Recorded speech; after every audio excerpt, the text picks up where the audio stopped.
Okay. Before I begin this video, I do want to apologize for how messy it is in the background. I'm currently in the process of packing for Anime NYC. At the moment of me uploading this, I'm either in New York or probably on a plane already.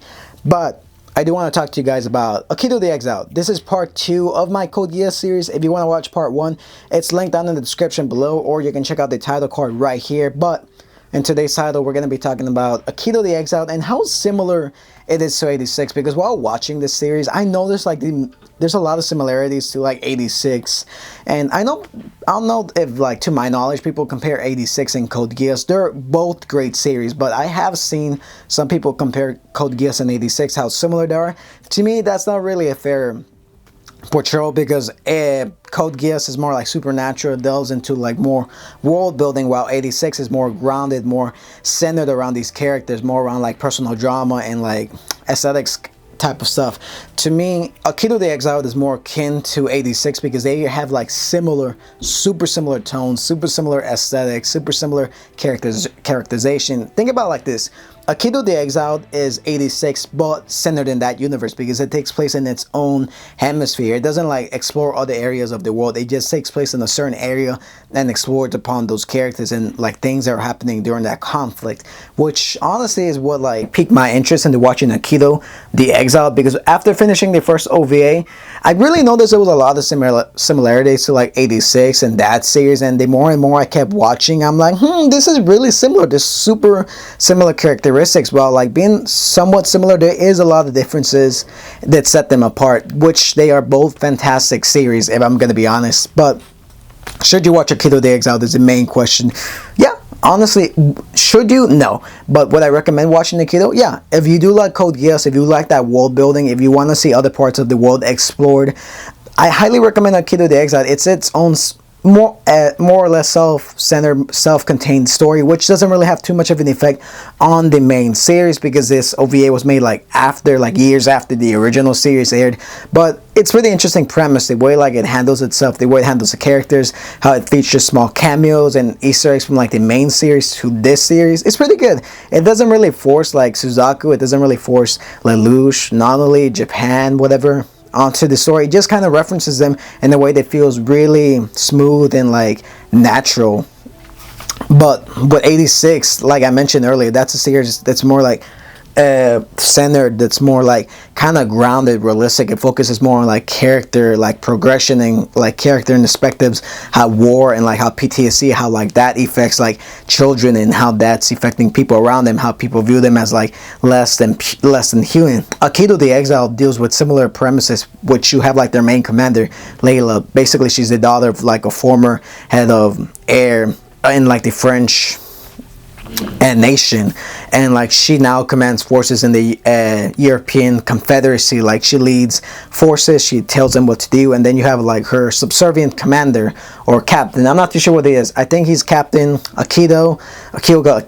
You have him. He's really similar to Shin, just because they are both like tormented by their past. They can see ghosts, talk to them, and they have like brother issues. Like, you can't tell me they are like not similar. Like the way their characters, the way their personalities are, they are really similar. If you like Shin, how he's like dark and how he's like more kind of hates the world, he's just doing his job, like that's all he lives for, that is Akito. Like they are both really similar characters, as well as like the main girl, Layla. She is super similar to Lena. They have somewhat similar names, but Layla is French, while Lena, I would say she's more like German, more like British. As far as their like designs go, they're pretty similar, minus like the silver hair, like with the blonde hair. Like if you change the color scheme, like it's honestly like just like Lena and Geass. That's Layla, which to me is really good. Their personalities are slightly altered, while Layla is more like shy. She's more authoritative. Lena's more like actually, no, Lena is like the opposite. Lena is like shy and she's like very hesitant to do things, while Layla is more out there. She pushes things, but she doesn't really push things too much because she knows her balance. She knows what she's supposed to do. And then you have like a suicide type of squad. You have Wyvern Squad, which is led by Akito and like Layla. And then in 86, you have Spearhead Squadron, which is led by Shin. And like while Lena doesn't really involve herself physically with the other people, doesn't really meet them till the end of the series, she like still commands them from like a distance. She gets to know them, and you see how similar they are, like Spearhead Squadron, Wyvern Squad, Lena, Layla, Shin, Akito, and then you have like the big brother like type of dynamic. Obviously in Akito you have what was his name? I forgot his name. Lord Shin. Yeah, you have like Lord Shin, I think that was his name. Yeah, you have Lord Shin of the Order of Saint Michael, whatever the case is. He's leading his own faction who ultimately overthrows like Euro Britannia and like starts like some type of like internal civil war in Euro Britannia, blah blah blah. That's a different storyline. I might have spoiled it, but yeah, his brother is after revenge against like Akito. They have like this enemy dynamic. Same thing with Shin and his brother. Even though Shin's brother is dead, he still is haunted by him, and ultimately towards the end of that series, like they end up encountering each other, or at least a memory of what was Shin's brother. They end up encountering each other, and it's a really sad portrayal of like two brothers meeting each other in both of the series. Like it's ultimately tragic how they both encounter each other, how they both forgive and forget like what happens. It's really tragic. Like they want to move on, but they cannot move on with their lives. While 86 does have like some supernatural type of elements, it doesn't really have them too much, aside from Shin being able to talk to like ghosts, see dead people. Same with Akito. He's possessed by like Geass. I won't spoil it, but he has like some type of Geass connection which allows him to see like ghosts and spirits. Like you see what I'm talking about? Like these two characters are pretty similar. Most of the characters are pretty similar, as well as plot wise. I think it's pretty similar. With you have Layla trying to stop like an oncoming like enemy force. You have her trying to stop like the Euro-Britannian army from invading all of Europe, from trying to prevent another mass conflict. While in 86 you have Lena commanding the forces to stop all the other AI, like all the other drones, from invading her country as well. Like these plots are similar, not to mention like the Gundam, like the Juggernaut and the Nightmare designs are pretty similar. They're like spider, crab, like both of these are really similar in both of these series, just because how shiny, silver, how mechanical, how inhuman they are, how it's portrayed. While not like too similar, they do have really similar like types of aesthetics, similar vibes, which while watching I'm like, man, this is super similar. While here's what I would say: Akito the Exiled is basically 86 if it was centered in the world of Code Geass, which to me is like an instant recommendation. Like if you like 86, if you like mecha anime, if you like more like grounded military type of shows, then Akito the Exiled is obviously for you. Because if you like that same emotional impact, you like these characters like bonding, you see like more interpersonalized storylines, Akito is basically for you. While Code Geass has that more fancy, more like that supernatural element going for it, Akito the Exiled, I would say, is more like human. It's more of a human-oriented type of story, which explores the depths and conflicts of war, how discrimination is like handled in this other part of the world, how like the Britannian military, how the Britannian authorities like see people like outside of Japan, how the whole world views the Japanese, the 11s. It is a pretty fascinating take.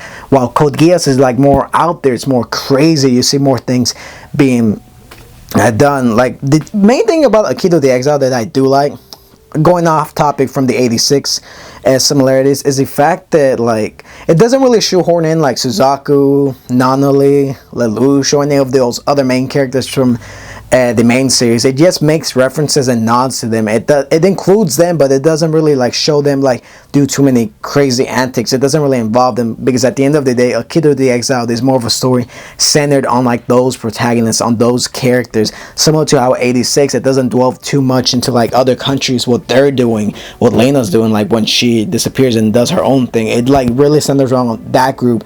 Spearhead Squadron like centers around those main characters who live, Shin, and Wyvern Squad centers around Akito and his friends, comrades, whatever the case is. What I love about Akito the Exile is because how similar, super similar, but different they are from the world of both of them. Like if you like military anime, if you like these mecha shows, you will like Akito the Exile. Like, is it a must watch for like any Code Geass fan? Yeah, it's absolutely a must watch. While the animation like is a little bit wonky, it's a little bit like too like crazy for my taste. Like that's why I had to force myself to watch Akito. I do like the storylines. Does it get a bit boring at times? Yeah, yes, a little bit. Well, but it's basically like 5 hours of storytelling, since there's like 5 OVAs.